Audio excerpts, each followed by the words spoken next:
ہماری زندگی میں بہت سے لوگ آتے ہیں، کچھ ہمارے لیے اہم ہوتے ہیں اور کچھ کے لیے ہم۔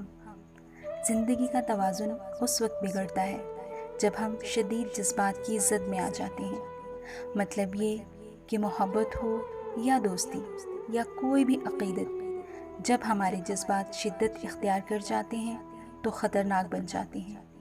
ہم اس بات پر توجہ نہیں دیتے کہ ہم بھی کسی کے لیے اہم ہیں، اسے بھی ہمارا ساتھ، ہمارا وقت چاہیے، بلکہ ہم اس میں لگے رہتے ہیں جو ہماری چاہے، بس ہمارا رہے، اور ہمارے ساتھ بھی وہی سلوک ہو رہا ہوتا ہے جو ہم خود کسی کے ساتھ کر رہے ہوتے ہیں۔ تعلقات کبھی بھی پرانے نہیں ہوتے، مگر تعلقات میں بگاڑ کی ایک بڑی وجہ ہے، اور وہ ہے کہ انسان نہیں بدلتا، بس اس کی ترجیحات بدل جاتی ہیں۔ ہمارا ان کی زندگی میں کیا نمبر ہے، بس یہی اوپر نیچے ہو جاتا ہے۔ انسان خود غرض ہے، جب تک مطلب رہتا ہے یا پھر دل نہیں بھرتا تب تک ساتھ رہتا ہے۔ جہاں کوئی ہم سے بہتر مل جائے تو 1 منٹ بھی نہیں لگاتا اور راستہ بدل لیتا ہے۔